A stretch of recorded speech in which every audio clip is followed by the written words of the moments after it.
Video number 3 of our series on goaltending, we're going to talk about saving the ball. There's 4 key things that you have to remember every time you're saving the ball.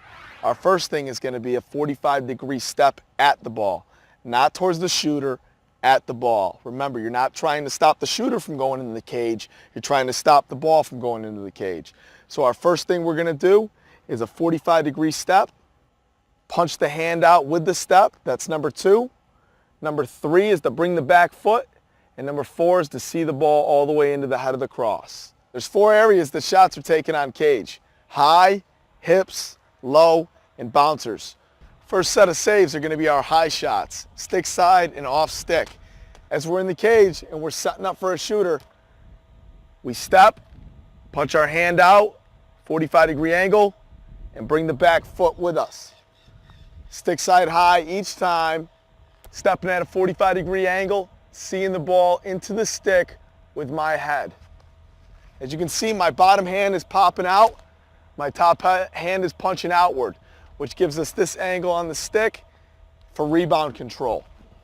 Now as we go off stick high, we want to talk about a motion that I teach. It's called windshield wiper. Okay, we want to bring our stick straight across our face, not way up, okay, and not way down, but just straight across our face for our stick side high. As you can see, it covers the net. If I come straight across, it's going to cover the net. If I go above, what am I covering? Over the crossbar. We want to stop the ball from going into the net. So as we're here, same motion, pausing, seeing it, seeing the ball into the head of the stick. Top hand punches out, bottom hand punches out, and we're in good shape there. Windshield wiper motion, straight across, right into the stick. Light on the feet, but not on the toes. Flat back. Stepping, snapping the wrist out. Next shot we're going to talk about is going to be our hips. There's stick side hip and off stick hip. As we start this, we want to talk about our drop and pop motion, where we step, drop the hands, pop it out, and make the save stick side. Okay, so we start stick side, drop, popping the hands, 45-degree angle, just like that. Drop, pop, hands are out, back foot's with us. I'm squaring up to the ball, not to the shooter. Squaring up to the ball, not to the shooter. Now we're going to make the save off stick hip. There's 3 movements in an off stick hip save. First movement is going to be attacking the ball with our 45-degree step. Since it's an opposite save, opposite side of our stick, off stick, we're going to be stepping with our opposite foot. So if I'm a right-handed goalie, I'm going to be making the step with my left foot. If I'm a left-handed goalie, I'll be making the step with my right foot. First step is this: as we see the shot come, we step and drop our hands. As you see the ball's trajectory coming towards the hip, you step, drop your hands, bring your stick forward, 2, 3, get your body behind it and try and fight to get your body behind it in a good athletic position to make the save at your hips. This is the most difficult save for young goalies all the way to professional goaltenders to make. We're here. First movement's going to be a step. We're dropping our hands and bringing it straight over cross. I'm just not doing what I call an Olay save, which is like that.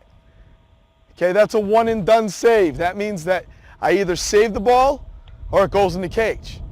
If I bring the body behind my stick, there's more of a chance that I might, if I miss the ball with my stick, it's going to hit me in the chest protector, in the leg, or some form of padding. My body's behind the head of the stick. Stop, 45-degree step, back foot with us, top hand punches out, eyes are over the ball.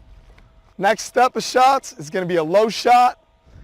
We like to say, get your blade dirty. That's our big thing we say. Get the blade dirty. The top blade of your stick, top portion of your head of your stick. Let's get this dirty. We don't want it to be clean and white all the time. Okay? So if we're making a low save, the same motion. 45, drop the stick, bring it in, get the blade dirty. We want to punch the bottom hand out and attack it with the top hand of our stick. So as we're going stick side low, we're here. I'm stepping, dropping my hands. Top hand is punching at the ball. Bottom hand is punching outward, trapping the ball. Punch the bottom hand out, step. Top hand punches the ball. Backhand creates the trap. Right foot, 45-degree angle, back foot follows, eyes are ebbed over the ball. And the last set of saves we're going to talk about are bounce shots. Bounce shots are a crucial part in the game of lacrosse, as well as in goaltending. We have to be able to save a bounce shot in a game. Now, in a bounce shot situation, we want to attack the bounce. This is where it's even more important to attack the ball rather than to attack the shooter. So when we take that 45-degree step, we're going to be attacking where the ball is bounced. We want to attack the ball low, drop my stick to my hip level here, and be sure that if that bounce comes back high, we're athletic enough to get up and try and make the save and react to it high. I like to teach goaltenders, let's not have the ball bounce and go right down to a low save. Instead, let's drop our hands to our hips and let's react to the bounce. So as we attack the bounce, we step, drop. If the ball goes high, I'm able to step back and make the save. If it stays low, I'm ready to smother it right away. Okay? Step, shot, here to the hip, 45, making the save. Step, shot, low. Okay? Good position. Bringing it up, seeing it. Right there, bang. That's a perfect example of not going too low and keeping your stick right at your hips so that you can react to the ball. That concludes video 3 on saving the ball in our series on goaltending. Up next, video 4 is to